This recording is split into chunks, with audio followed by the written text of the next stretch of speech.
Dalam nama Bapa dan Putra dan Roh Kudus. Amin. Allah yang berbelas kasih, sabda-Mu adalah terang dan pelita hidup kami. Bimbinglah kami oleh Roh Kudus-Mu. Amin. Salam, Bapak, Ibu, dan saudara-saudari dalam Kristus Yesus.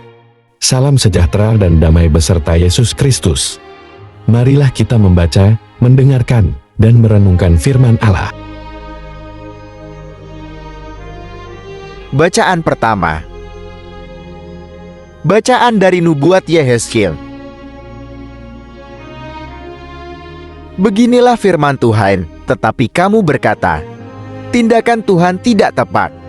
Dengarlah dulu, hai kaum Israel. Apakah tindakanku yang tidak tepat, ataukah tindakanmu yang tidak tepat?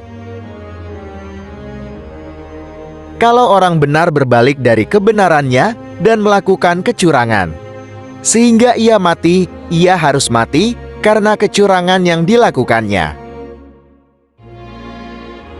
Sebaliknya, kalau orang fasik bertobat dari kefasikan yang dilakukannya, dan ia melakukan keadilan dan kebenaran, ia akan menyelamatkan nyawanya. Ia insaf dan bertobat dari segala durhaka yang dibuatnya, ia pasti hidup, ia tidak akan mati. Demikianlah sabda Tuhan. Syukur kepada Allah.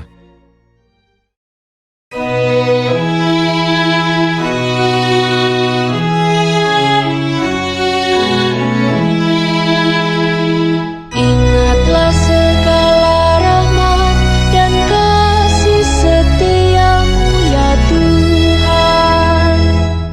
Tunjukkanlah lorong-lorong-Mu kepadaku ya Tuhan. Bawalah aku berjalan dalam kebenaran-Mu, dan ajarlah aku, sebab Engkaulah Allah yang menyelamatkan daku. Engkau ku nanti-nantikan sepanjang hari. Ingatlah segala rahmat dan kasih setia-Mu ya Tuhan. Ingatlah segala rahmat dan kasih setia-Mu ya Tuhan, sebab semuanya itu sudah ada sejak purbakala. Dosa-dosaku pada waktu muda dan pelanggaran-pelanggaranku janganlah Kau ingat. Tetapi ingatlah kepadaku sesuai dengan kasih setia-Mu, oleh karena kebaikan-Mu ya Tuhan. Ingatlah segala rahmat dan kasih setia-Mu ya Tuhan. Tuhan itu baik dan benar, sebab itu Ia menunjukkan jalan kepada orang yang sesat.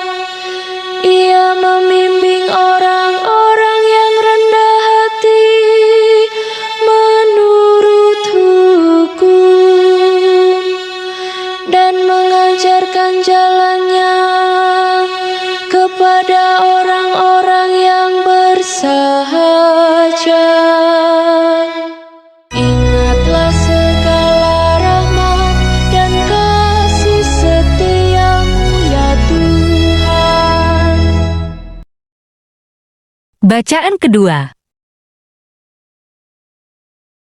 Bacaan dari surat Rasul Paulus kepada jemaat di Filipi. Saudara-saudara, ada nasihat, ada penghiburan kasih, ada persekutuan roh, ada kasih mesra dan belas kasihan. Karena itu sempurnakanlah sukacitaku dengan ini: Hendaklah kamu sehati sepikir dalam satu kasih, satu jiwa, satu tujuan, dengan tidak mencari kepentingan sendiri atau puji-pujian yang sia-sia. Sebaliknya, hendaklah dengan rendah hati yang seorang menganggap yang lain lebih utama daripada dirinya sendiri. Dan janganlah tiap-tiap orang hanya memperhatikan kepentingannya sendiri, tetapi kepentingan orang lain juga.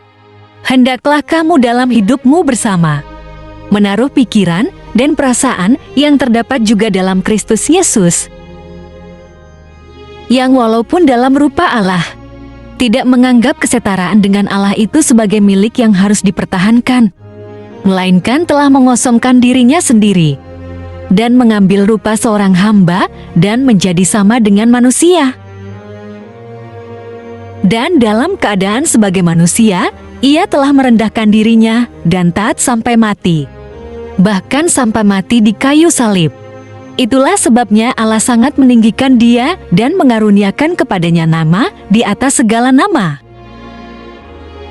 supaya dalam nama Yesus bertekuk lutut segala yang ada di langit dan yang ada di atas bumi dan yang ada di bawah bumi, dan segala lidah mengaku Yesus Kristus adalah Tuhan, bagi kemuliaan Allah Bapa. Demikianlah sabda Tuhan. Terpujilah Kristus.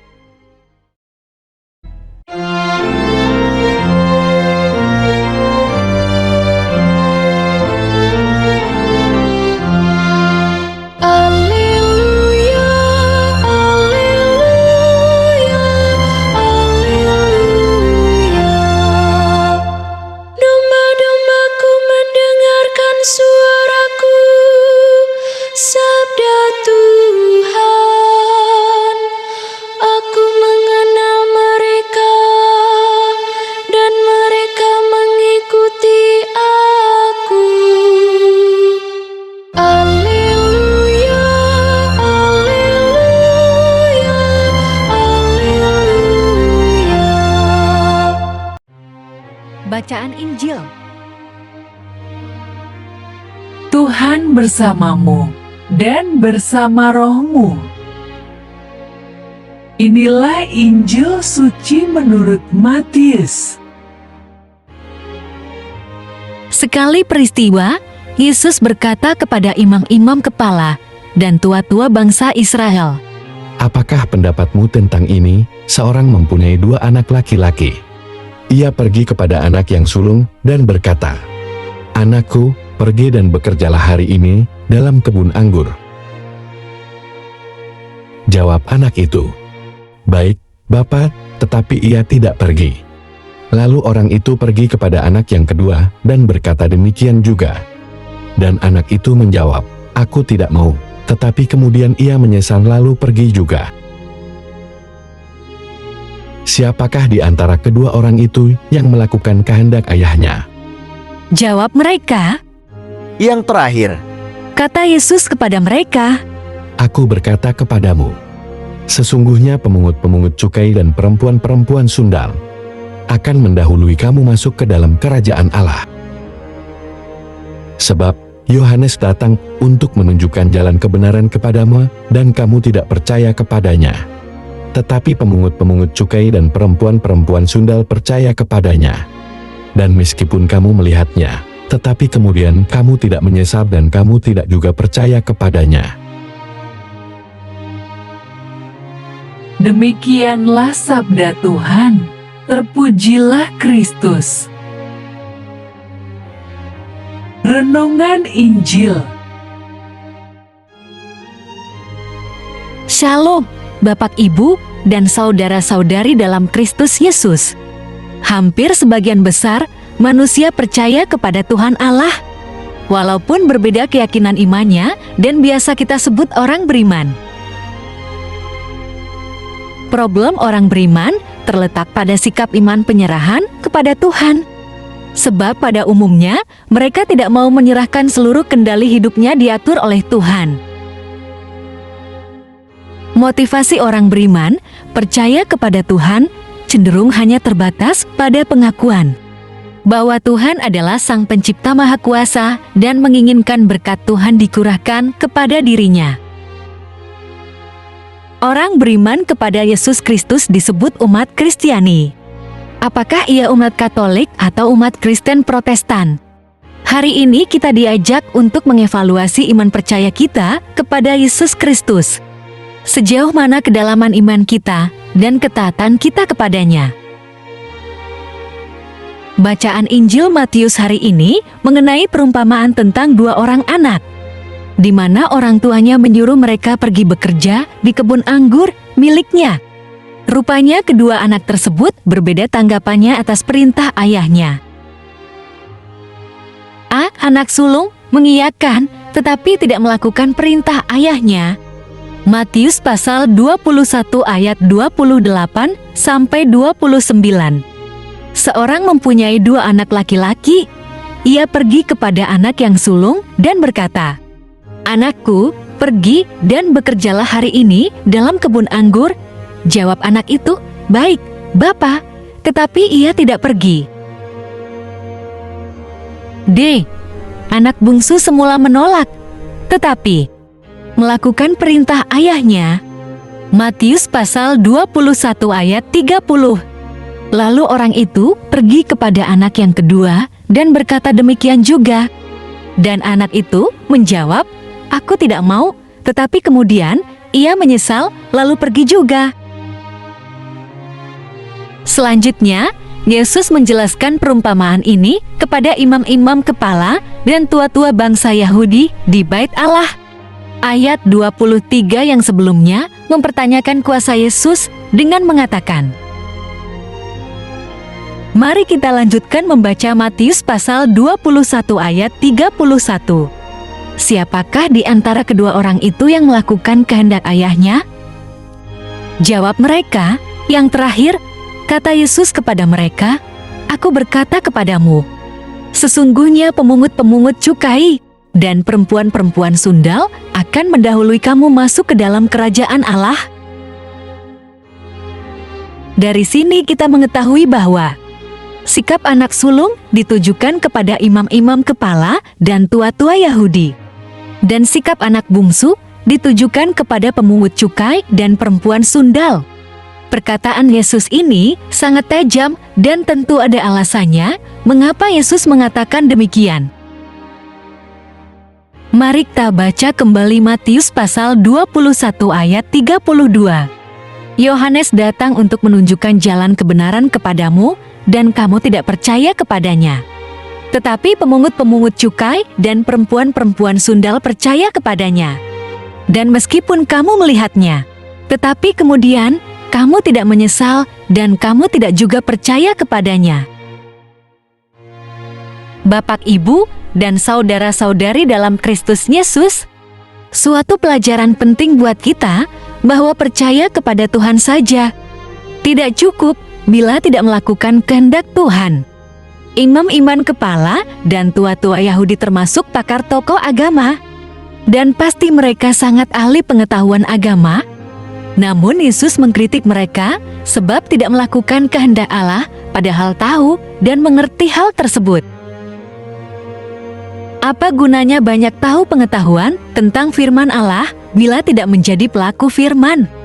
Atau dengan kata lain, tidak melakukan kehendak Allah seperti tertuang di dalam kitab suci atau Alkitab. Mari kita baca Yakobus pasal 1 ayat 22-24. Hendaklah kamu menjadi pelaku firman dan bukan hanya pendengar saja. Sebab jika tidak demikian kamu menipu diri sendiri. Sebab jika seorang hanya mendengar firman saja dan tidak melakukannya, ia adalah seumpama seorang yang sedang mengamat-amati mukanya yang sebenarnya di depan cermin.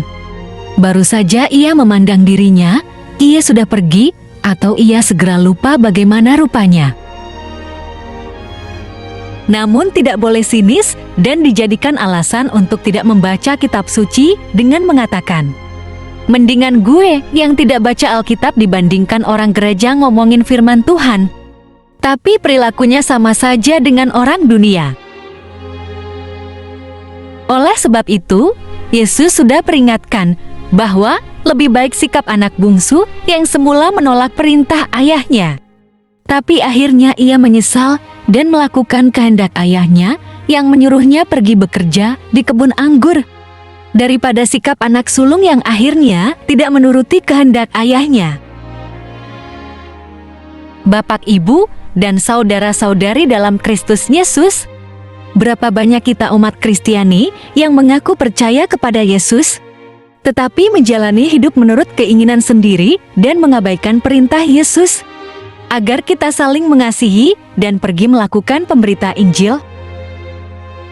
Mari kita baca Yohanes pasal 15 ayat 17.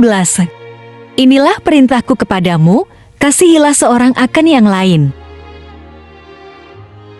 Mari kita baca juga Matius pasal 28 ayat 18 sampai 20. Pergilah, jadikanlah semua bangsa muridku dan baptislah mereka dalam nama Bapa dan Anak dan Roh Kudus. Dan ajarlah mereka melakukan segala sesuatu yang telah kuperintahkan kepadamu. Dan ketahuilah, aku menyertai kamu senantiasa sampai kepada akhir zaman. Jangan sampai peringatan Yesus terjadi pada diri kita, di mana justru pemungut cukai dan perempuan sundal, yang secara kasat mata berbuat tidak baik atau dihakimi masyarakat sebagai perbuatan jahat, malahan bertobat dan melakukan perintah Yesus, yakni mereka berbuat kasih dan beritakan Injil. Seperti yang dilakukan Zakheus yang mengembalikan uang korupsi dan Maria Magdalena yang bertobat, bahkan dengan hati hancur menyambangi kubur Yesus, sedangkan para murid Yesus mumpet pada ketakutan. Dan juga Paulus yang semula membunuh umat Kristen, lalu bertobat dan memberitakan Injil dengan militan. Mari kita buka Injil Lukas pasal 19 ayat 8. Zakheus berdiri dan berkata kepada Tuhan, "Tuhan, setengah dari milikku akan kuberikan kepada orang miskin. Dan sekiranya ada sesuatu yang kuperas dari seseorang, akan kukembalikan 4 kali lipat." Adakah orang Kristen dan Katolik yang korupsi, lalu mengembalikan dan membantu orang-orang miskin setengah dari hartanya? Mari kita baca juga Markus pasal 16 ayat 1-2. Setelah lewat hari Sabat, Maria Magdalena dan Maria ibu Yakobus serta Salome membeli rempah-rempah untuk pergi ke kubur dan meminyaki Yesus. Dan pagi-pagi benar pada hari pertama minggu itu, setelah matahari terbit, pergilah mereka ke kubur. Mari kita buka juga 1 Korintus pasal 9 ayat 16. Karena jika aku memberitakan Injil, aku tidak mempunyai alasan untuk memegahkan diri. Sebab itu adalah keharusan bagiku, celakalah aku jika aku tidak memberitakan Injil. Mari Bapak, Ibu, saudara-saudariku dalam Yesus Kristus, hendaknya kita tinggalkan sikap hidup seperti orang dunia yang tidak mau mempercayakan hidupnya kepada Tuhan karena ingin mengatur sendiri hidupnya. Mari kita kembali motivasi yang salah dan perbaiki segala hal yang belum kita lakukan seperti yang Yesus kehendaki, agar Yesus senang karena kita menuruti nasihatnya, mau berbuat kasih, memberitakan Injil, seperti Yesus lakukan semasa ada di dunia ini. Apakah saya dan kita semua sudah berbakti kepada Yesus dengan melakukan apa yang dikehendakinya agar kita menurutinya? Marilah berdoa. Allah Bapa, sumber pengharapan, Engkau telah mengikat perjanjian dengan semua orang melalui Yesus yang terurapi. Semoga kami selalu berpegang teguh pada Dia dan berkembang menjadi umat yang patuh setia. Dengan pengantaraan Yesus Kristus, Putra-Mu, Tuhan kami yang bersama Dikau, dalam persatuan Roh Kudus, hidup dan berkuasa Allah sepanjang segala masa. Dalam nama Bapa, Putra, dan Roh Kudus. Amin. Terima kasih. sudah mendengarkan dan merenungkan firman Allah. Jangan lupa subscribe dan jangan lupa juga aktifkan loncengnya. Terima kasih, Tuhan Yesus memberkati.